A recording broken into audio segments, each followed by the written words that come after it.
Welcome to the No Limit Selling Podcast, where industry leaders share their advice on how you can become better, stronger, faster. Hey everyone, welcome to another episode of the No Limit Selling Podcast. And it is such a shocking thing to hear about, but people have this gold mine within their realm, and because they don't follow up with their current customers or people that came close to buying something, that those easy to get sales are just forgotten because I need to get my next lead. And we got an expert today, Mostafa Husseini, here with us today. He's an expert. He's Mr. Follow-Up, and he's also going to talk about leads. Mustafa, welcome to the program.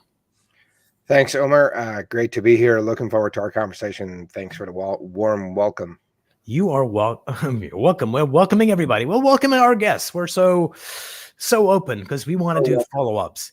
So one of the things that salespeople have a tough time with is, Mustafa, you don't understand. I'm a salesperson. I am creative. I'm going to go do stuff. And the people that are really great at sales have a process for everything, and they follow that process. And the reason they do that is that's the only way you can actually get shit done. And two, that's the only way you can improve what you're doing. Because if you're making shit up as you go along each time, is hard to figure out.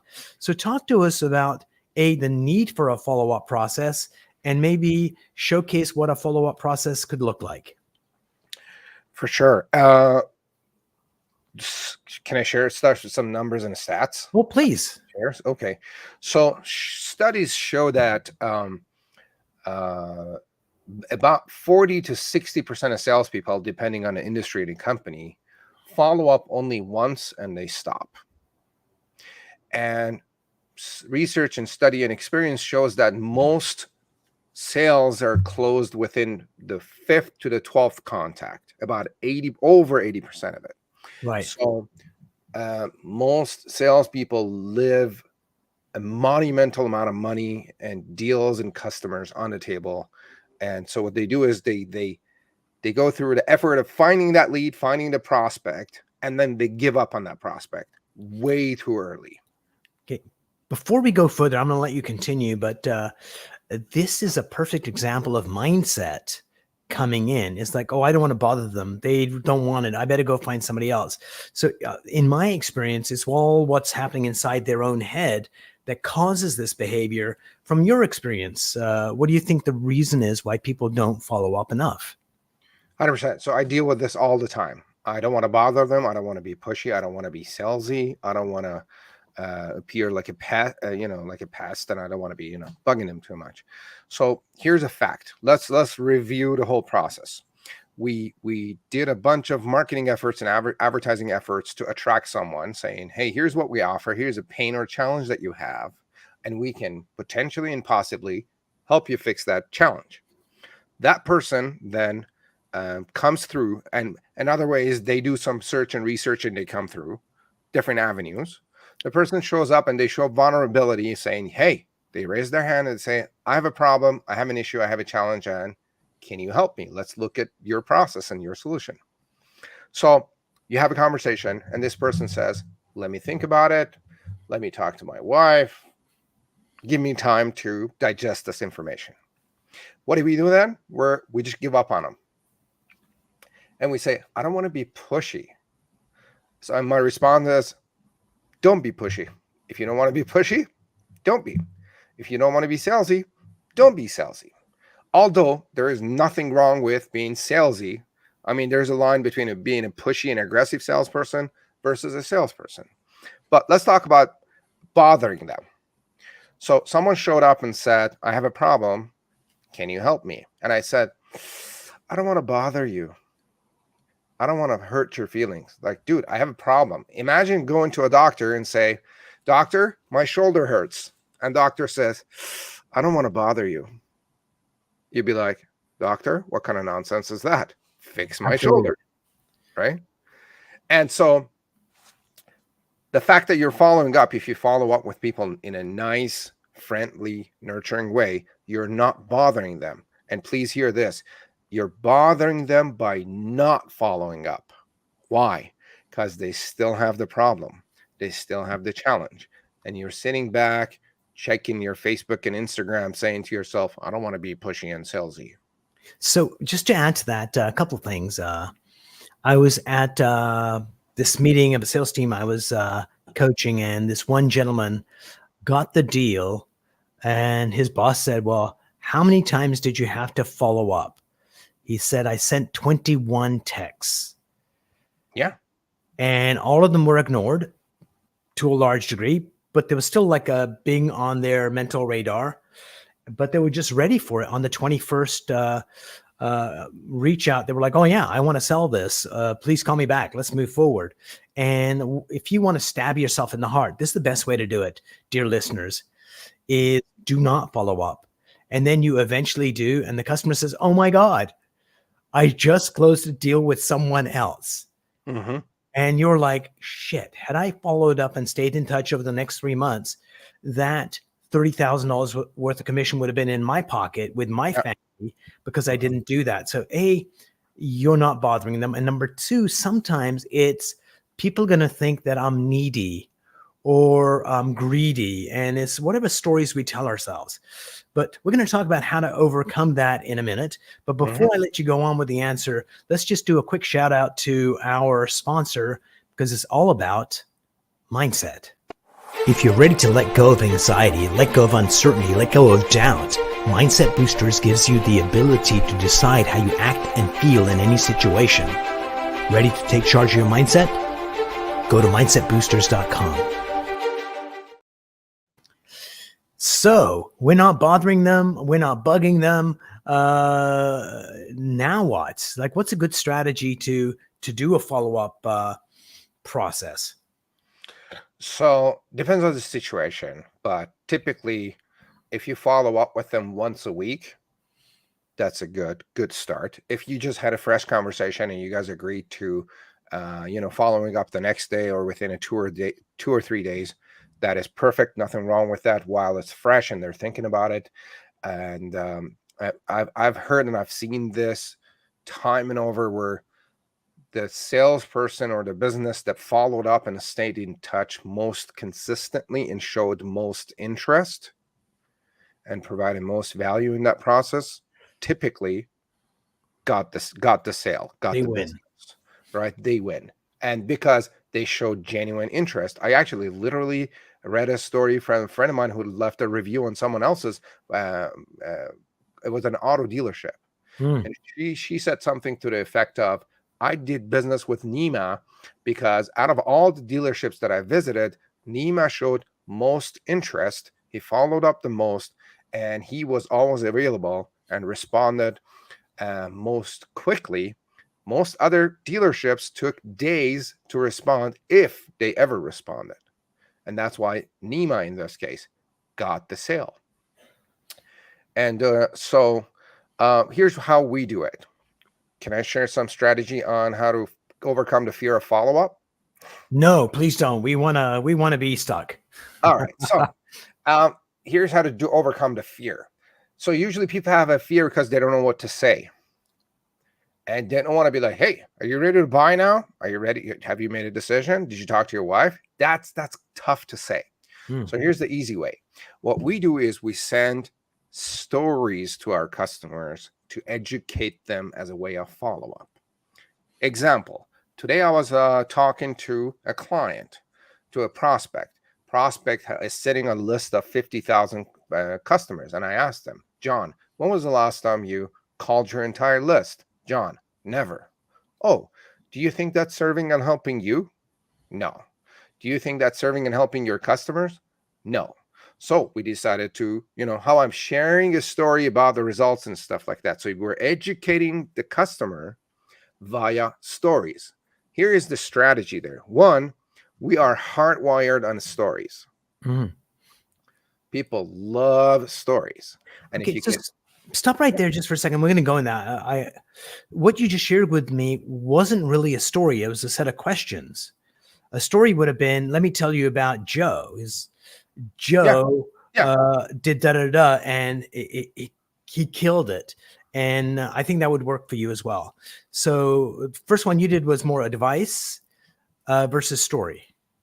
No, no, no. It was a story from today. I met with Joe. Oh, okay. Joe You're was a telling me the story. prospect. Yeah. Yeah, yeah. I'm telling you. So I'm sharing. So I would share a story about my today's interaction Mm, with my customer. I met with a prospect. Prospect said this. I asked him what was going on. They said I have these challenges, and then they said here's an issue and a concern that I have about this and that. So I shared, and then here's how we did it. love it. Here's what happened today, Love right? it. And then that's more educational, and people love to read stories. So that's one way. Another way is to send them education about your product. That's a way better process and a perspective on follow up. Here is another aspect of what we do, and how it's hurting your business, or here's how to overcome this challenge, right? I literally uh, have got probably about 100 data points from market research and market insights Hmm. about research that's been done with respect to my business, which is follow up on the effects of follow up on their business.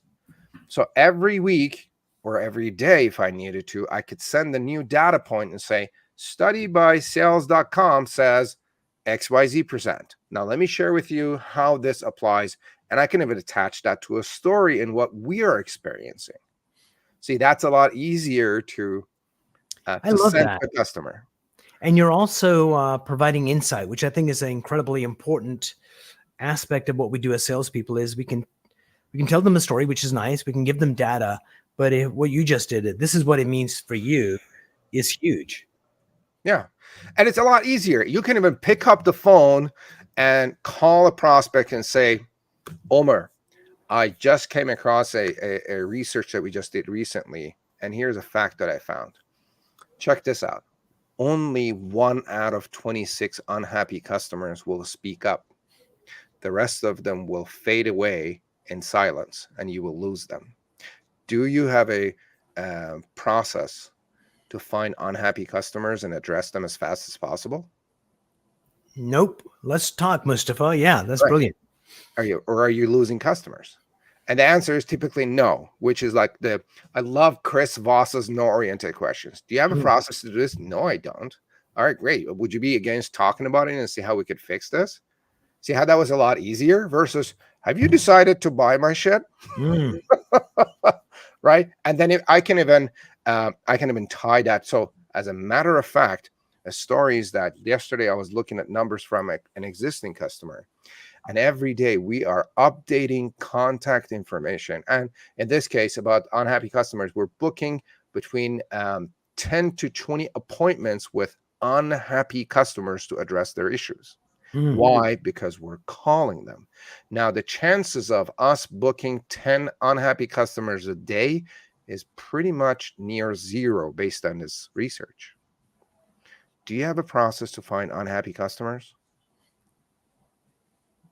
Yeah, love that. Mhm. So, and that story could be crafted and it could be, performed and delivered better. But I'm just making it on the go. But those are examples of ways to cut through the fear of follow up and do it properly and effectively while you're delivering value and engaging your prospects and customers. So let's talk about process, because if you can give them process, that also gives them confidence.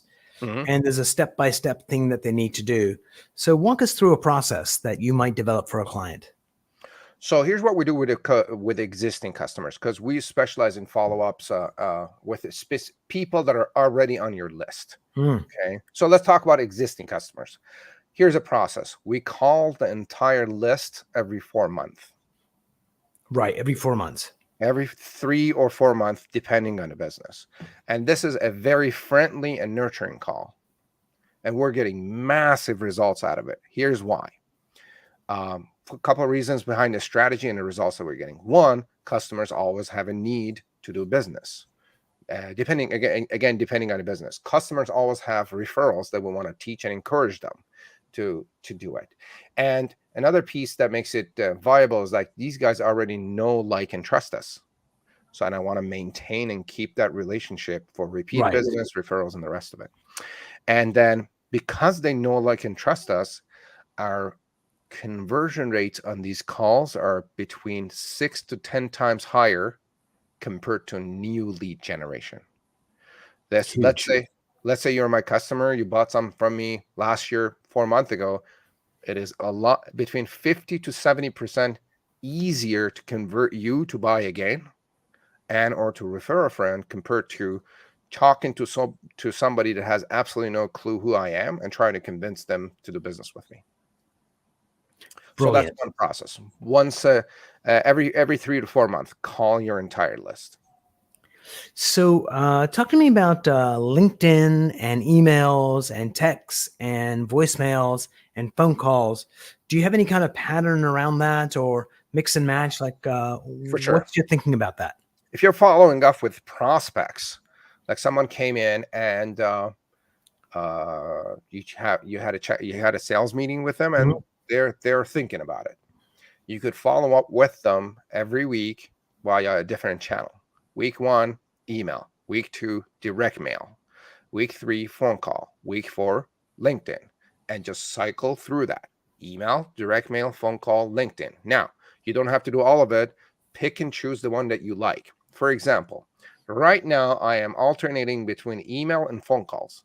Week 1, email. Week 2, phone call. Email, phone call. Email, phone call. Soon enough, I'm going to incorporate a direct mail piece, a lumpy direct mail piece that has a pretty high chance of getting open. And we're working on the campaign as we speak.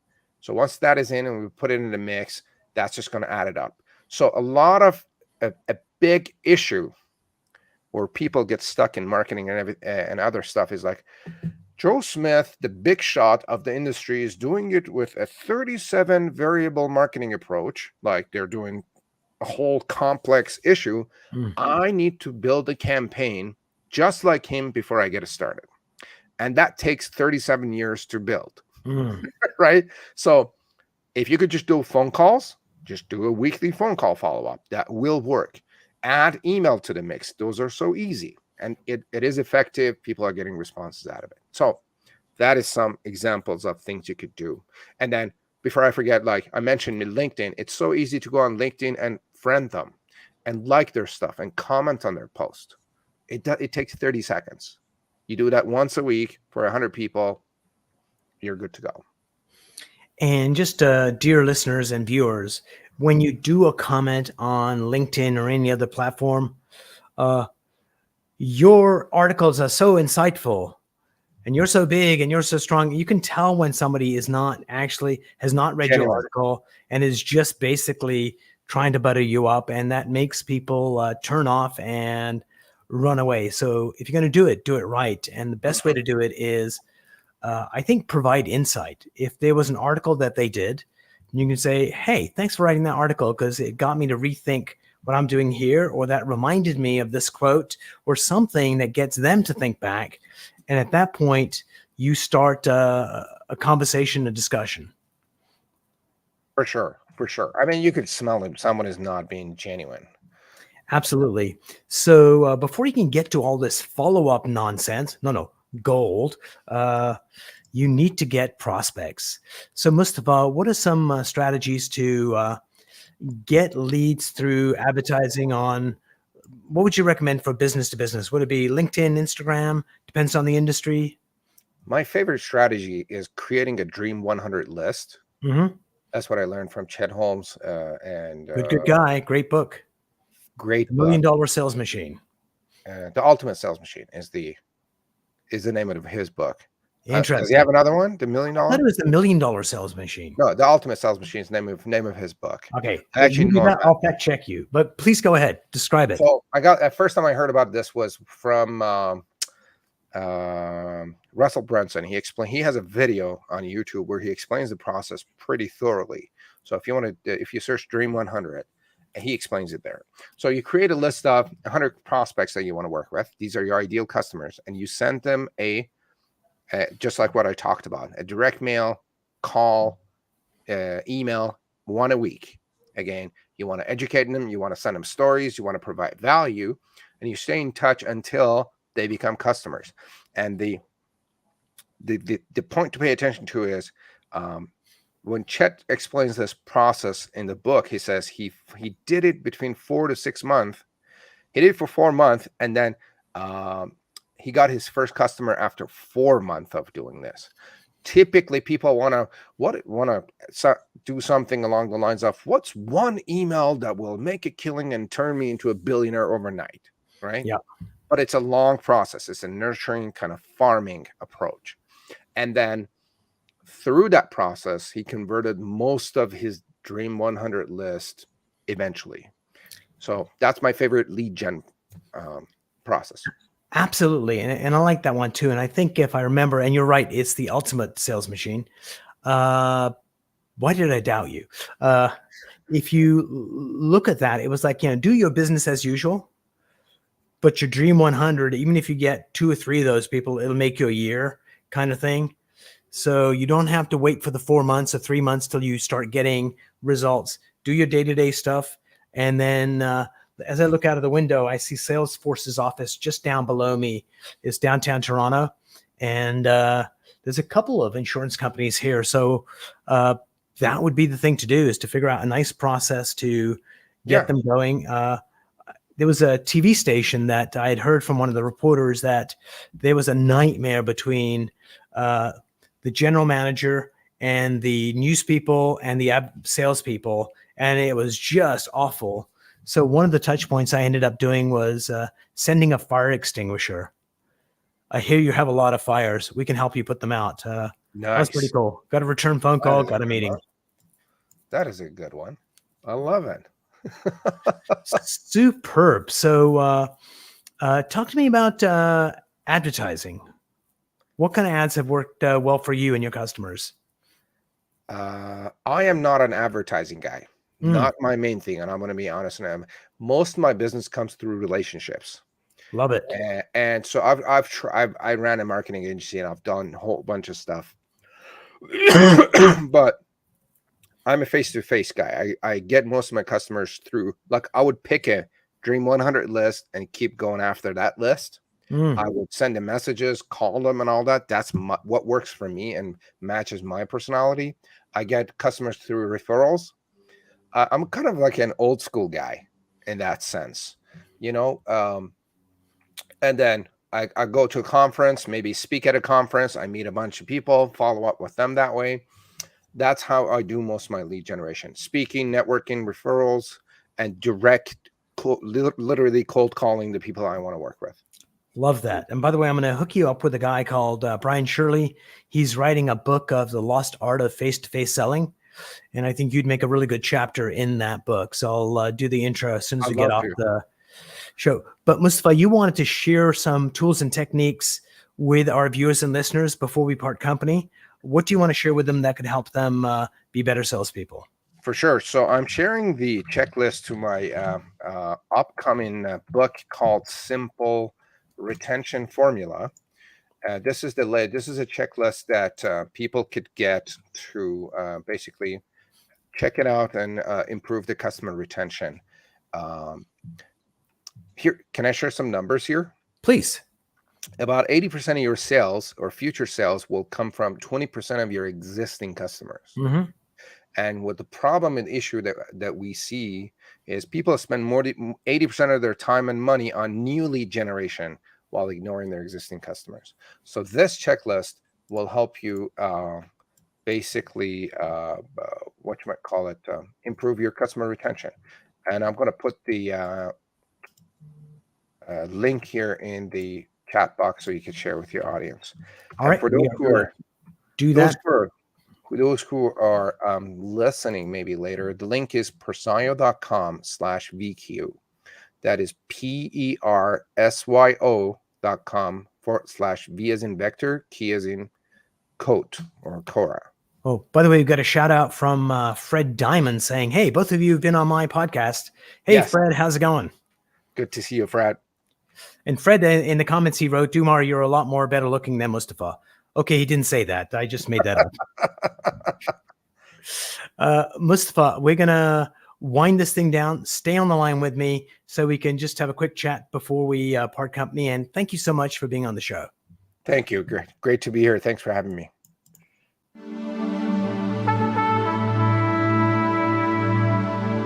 If you enjoyed this episode, please go to iTunes and leave a 5-star rating. And if you're looking for more tools, go to my website at nolimitselling.com. I've got a free mind training course there that's going to teach you some insights from the world of neuro-linguistic programming, and that is the fastest way to get better results.